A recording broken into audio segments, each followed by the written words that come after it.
Chapter 80, The Nut.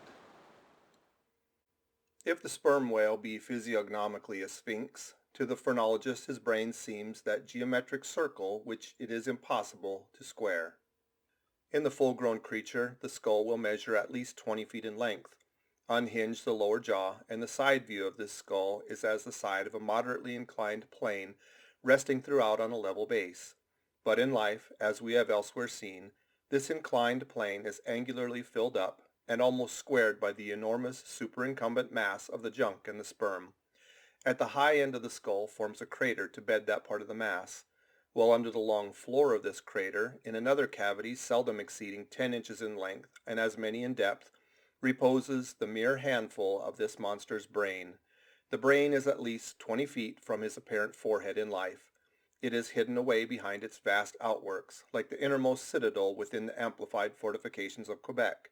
So like a choice casket is it secreted in him that I have known some whalemen who peremptorily deny that the sperm whale has any other brain than that palpable semblance of one formed by the cubic yards of his sperm magazine.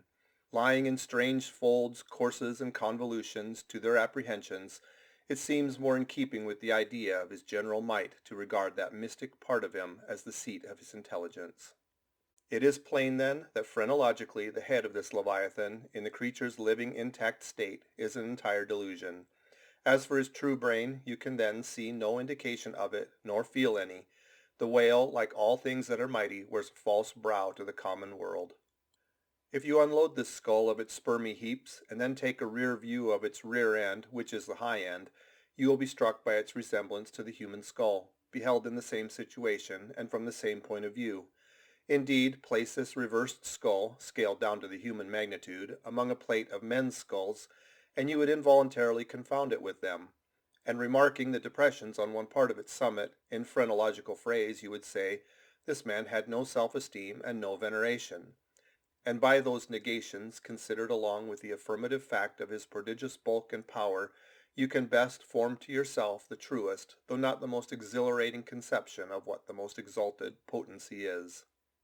But if from the comparative dimensions of the whale's proper brain you deem it incapable of being adequately charted, then I have another idea for you.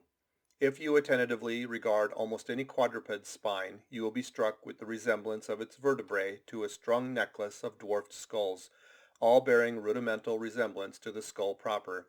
It is a German conceit that the vertebrae are absolutely undeveloped skulls. But the curious external resemblance, I take it the Germans were not the first men to perceive. A foreign friend once pointed it out to me in the skeleton of a foe he had slain, and with the vertebrae of which he was inlaying, in a sort of basso relievo, the beaked prow of his canoe. Now I consider that the phrenologists have omitted an important thing in not pushing their investigations from the cerebellum through the spinal cord, for I believe that much of a man's character will be found betokened in his backbone. I would rather feel your spine than your skull, whoever you are. A thin joist of a spine never yet upheld a full and noble soul. I rejoice in my spine as in the firm, audacious staff of that flag which I fling half out to the world. Apply this spinal branch of phrenology to the sperm whale.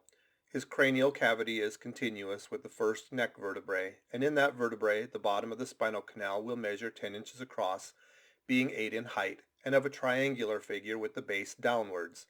As it passes through the remaining vertebrae, the canal tapers in size, but for a considerable distance remains of large capacity.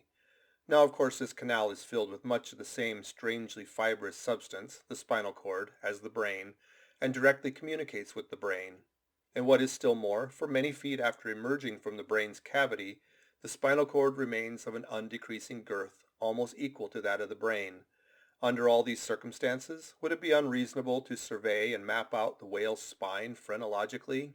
For, viewed in this light, the wonderful comparative smallness of the brain proper is more than compensated by the wonderful comparative magnitude of his spinal cord. But leaving this hint to operate as it may with the phrenologists, I would merely assume the spinal theory for a moment in reference to the sperm whale's hump. This august hump, if I mistake not, rises over one of the larger vertebrae, and is therefore in some sort the outer convex mold of it. From its relative situation, then, I should call this high hump the organ of firmness or indomitableness of the sperm whale, and that the great monster is indomitable, you will yet have reason to know. End of chapter 80.